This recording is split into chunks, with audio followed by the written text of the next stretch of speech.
Hello and welcome. I hope you're all well. As my cat, this is Fiola. She's on my paper. She's my paper keeper. I'm outside in my, what do you call it? Some call it yard. But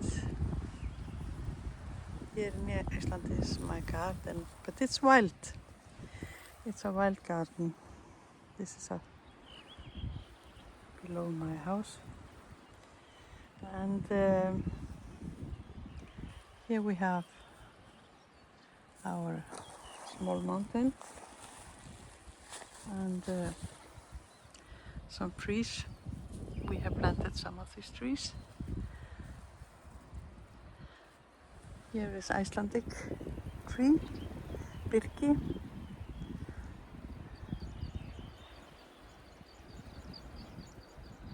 It grows well in Icelandic weather.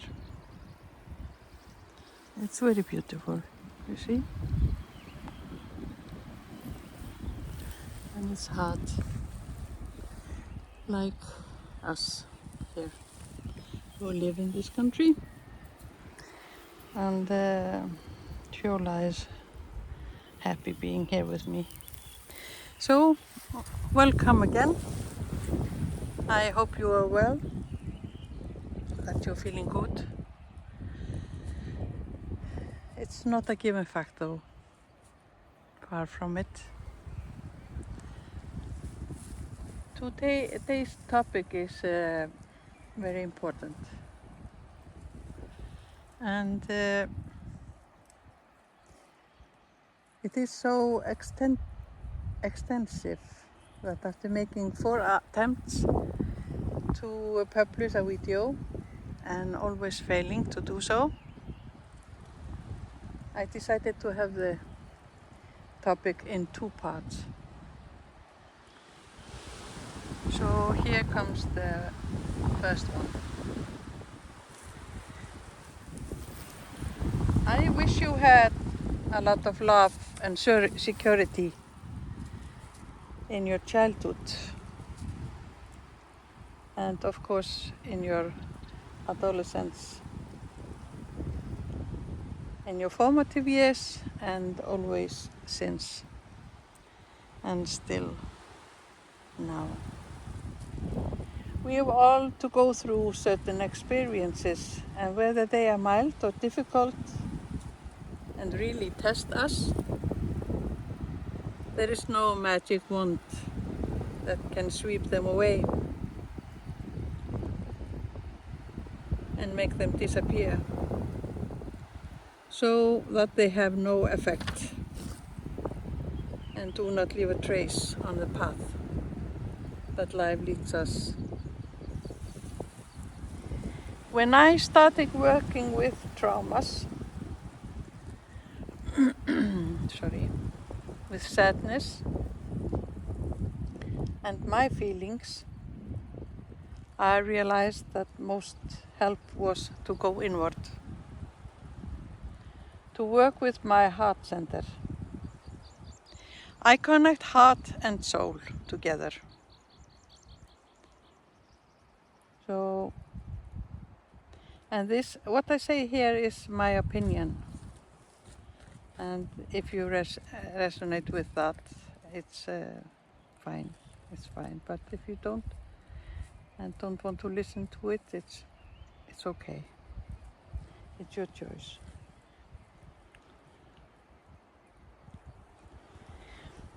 I felt that I needed to focus and do my spiritual work regularly, often daily. I meditated and prayed and realized that the heart is my sacred center. And when I listened to the heart and allowed it to guide my whole existence and my awareness, my self-love and self-esteem increased. It was my problem to love myself. I was always giving and had difficulties in receiving because I thought I was not worth receiving love.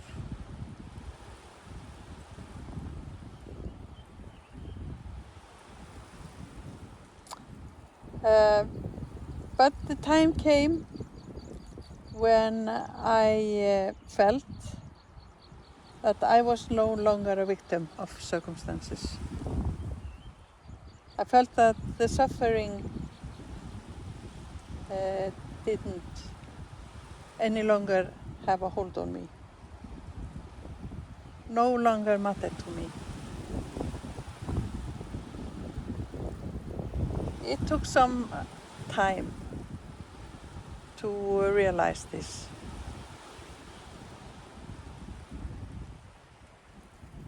I decided to use my lessons to heal the wounds of my inner child, myself. Because difficult trauma happened when I was a child. And it took me many years, and I didn't want to see it. I didn't want to relive it. So yes, I tried to forget it, but I didn't, of course. But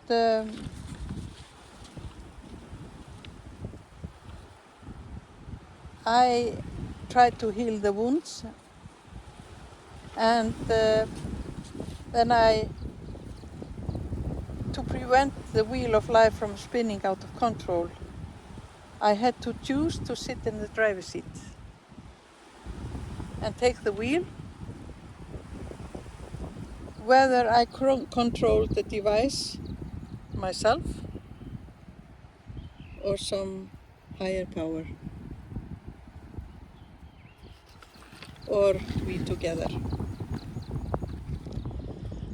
At the time of this story of my life, I had become assistant admin of a large prayer group of about 160 people. Whose founder was my brother, who was a fairly known healer, helped a lot of people, and he was a very good friend of mine and spiritual teacher.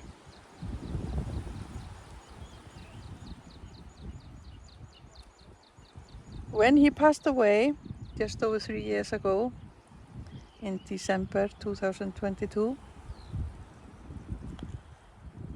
I took over his job. It was his wish.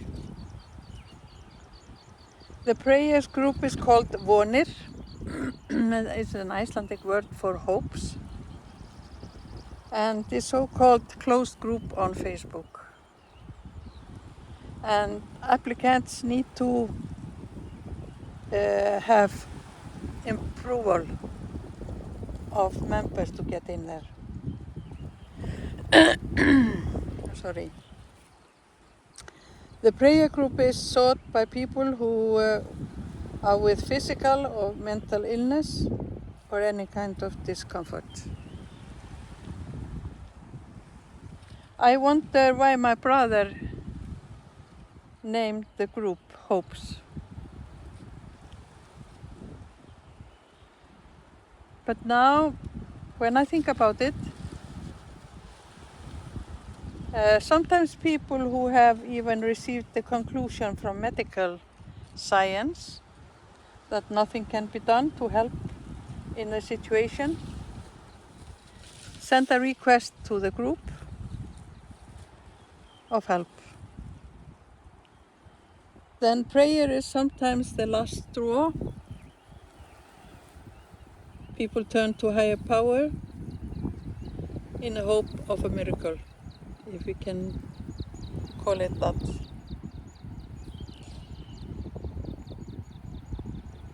Miracles happen much more often than people realize. Because if we want things and pray sincerely and firmly, focus on it and manifest our wish, something wonderful happens. I'm so grateful to have experienced it so often, both in my own case and when I'm helping people, or when people are talking to me through phone or message, and I get the message of it's done, it's okay. And then maybe I call them back or text them and to see if how things are going. So I get to experience how well everything goes. And I want to say that miracles are always happening. But sometimes we don't realize it. We don't always understand the purpose of what happens in life. In my mind, the word hope means believing that something will change for the better in ourselves and the other's life. You know, hope is within us. It generates positive currents, energy, and goes hand in hand with care. You have to care to be able to have a hope, both for yourself and others. And it's a much greater and more effective force than many people suspect. When I tell people that I hope they are doing well, I am sending my wishes to a higher dimension, and I want my wishes to come true, and really believe that they do. I'm manifesting it.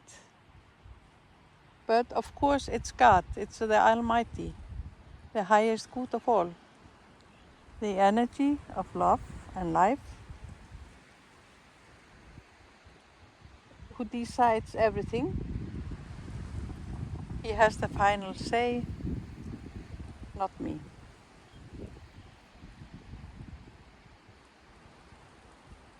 If hope is a positive energy of change for the better, then hopelessness must be negative energy, stagnation or giving up, and even loss of interest or something like, I don't care. Nothing positive is happening in my life, so there is no point in changing anything. No, I do not agree with that. I don't allow negative thoughts to come here. But I know many people are hopeless, and I have been there. I have been there. And it's a very difficult feeling. It's a very damaging and can eventually develop into fear and even phobia.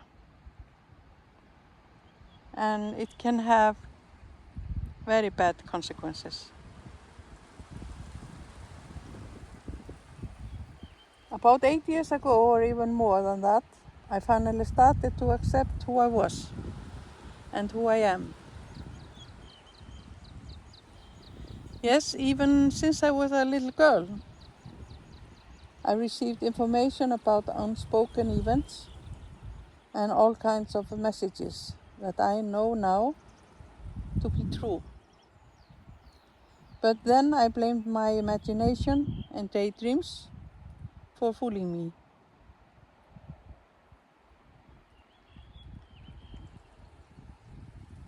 But this was a figment of my imagination. I ask you who are interested in my words to watch my video, my former video, about the role of signs and messages.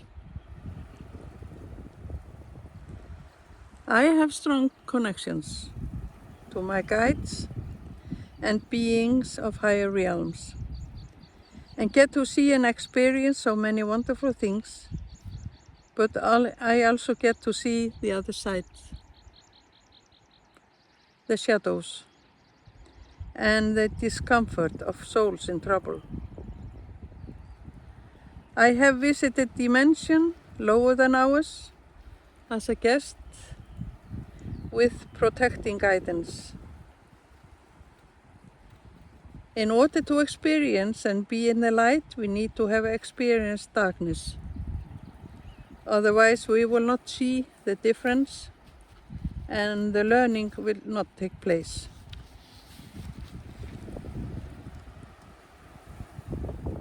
When I watched these videos of people being interviewed, like podcasts or something like that, sorry, I sometimes felt that I saw signs on the faces, and I didn't know if I had gone completely crazy.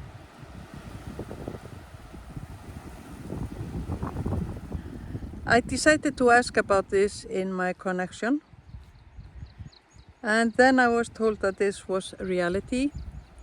This was one of my gifts from the Almighty. I usually see positive image or qualities in people, and that is very pleasing, and I'm very grateful for that.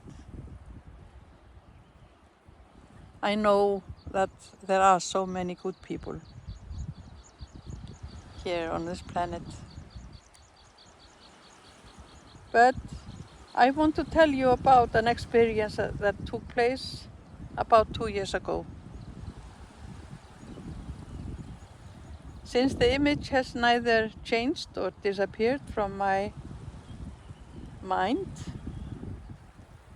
and the hopelessness is strong, very strong there, I will tell you about it. It will be in my next part 2. So I hope you will listen to my second part. Maybe I will make it later today. But I thank you very much for listening. And I wish you all the best. And sending you love and light